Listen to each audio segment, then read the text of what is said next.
Hello and welcome to English Stories for Learners. I'm your host, Anna.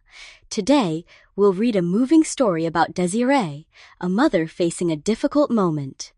Along the way, we'll learn some new vocabulary together. Have you ever read a story that made you think about life or feelings? Let us know your thoughts as we go. Hi everyone, I'm Mark. I'm excited to join Anna in exploring this story. Remember, if you hear a word you don't know, don't worry. We'll pause and explain it. Let's start the story and grow your English vocabulary together. Désirée sat in her room one hot afternoon.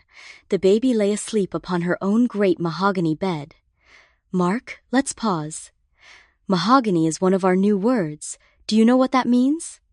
Of course, mahogany is a strong, reddish-brown wood. People often use it to make furniture. For example, a mahogany table looks shiny and dark red. In this story, Désirée's bed is made from this beautiful wood. Great. As Désirée watches the baby, her eyes are fixed absently and sadly. This sets a thoughtful and emotional mood for the story. Have you ever felt worried while looking at someone you love? Let's continue.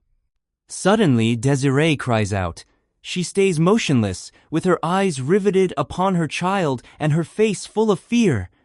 Anna, should we explain motionless? Yes, motionless means not moving at all. If you stand still like a statue, you are motionless. Désirée is so shocked she cannot move. In life, sometimes fear or surprise can make us freeze in place. That's right. It shows how strong her feelings are in this moment. Let's see what happens when her husband arrives. Her husband, Armand, comes in. Désirée calls to him, but he doesn't notice. Then she rose and tottered toward him. Mark, let's explain totter. Absolutely. Totter means to walk unsteadily, like when you feel dizzy or weak. Imagine a baby learning to walk, or someone who is very tired. Désirée is so upset, she can hardly walk straight. That's a helpful image. This shows how much the situation affects her physically and emotionally. Désirée asks Armand, "What does it mean? Tell me." Armand answers, "The child is not white. It means you are not white." This moment is very painful for Désirée. She later writes a despairing letter to her mother. Anna, should we explain despairing? Yes, despairing means feeling very sad and without hope. If you feel like you have no options left, you feel despair. Désirée writes to her mother because she feels lost and hopeless. It's a powerful word for deep sadness. Exactly. This shows how words can express strong, difficult emotions. When Désirée gets a letter from her mother, she brings it to Armand and asks, "Shall I go?" Her voice is sharp with agonized suspense. Mark, those are two more vocabulary words. Can you explain agonized and suspense? Sure. Agonized means showing great pain, like when your heart hurts badly. Suspense is a feeling of nervousness or excitement because you don't know what will happen next. In movies, suspense makes you sit on the edge of your seat. Here, Désirée is in great emotional pain and doesn't know what Armand will say. Those feelings are very common in dramatic situations, and the words help us describe them clearly. Désirée leaves the house with her child. She does not take the broad road to Valmondé. Instead, she walks across a deserted field where the stubble bruised her tender feet and tore her white gown to shreds. Anna, let's explain tender and shred. Tender means delicate or easily damaged. For example, a baby's skin is tender. Shred is a long, thin piece torn off something. Imagine paper being ripped into small strips. Désirée's feet are hurt, and her dress is torn as she walks, showing her struggle. This reminds us how physical pain often goes along with emotional pain in stories and real life. Several weeks later, there's a dramatic scene at the house. In the backyard, a great bonfire is burning. Mark, can you explain bonfire? Bonfire means a large outdoor fire, often used for celebrations or to burn things you no longer want. In the story, Armand is burning memories from the past. Sometimes, people use fire to represent a big change or letting go. That's a strong image.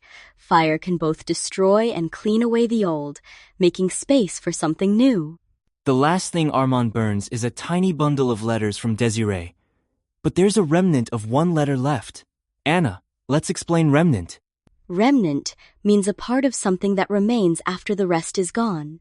If you have a small piece of cloth left after making a dress, that's a remnant. Here, it's a piece of an old letter that reveals an important secret. Right.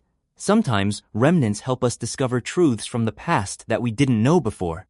In the letter, Armand's mother writes, "I thank God for arranging our lives so that our dear Armand will never know his mother belongs to the race that is cursed with the brand of slavery." Mark, let's explain cursed and brand. Cursed means affected by something bad, almost like having bad luck forever. Brand here means a mark or an identity. In history, some people were marked or branded to show they were slaves. In the story, it means a label that brings pain or shame. This ending teaches us about hidden truths and how judging others can be unfair and hurtful. Let's connect this to our own lives. Have you ever learned something surprising about someone that changed your view? Now let's review today's vocabulary. First, mahogany.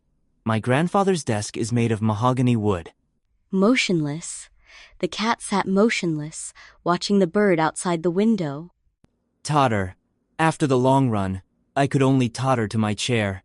Despairing. She gave a despairing sigh when she lost her keys. Agonized. He had an agonized look after hearing the sad news. Suspense. The movie kept us in suspense until the end. Tender. Be careful. The plant's leaves are very tender.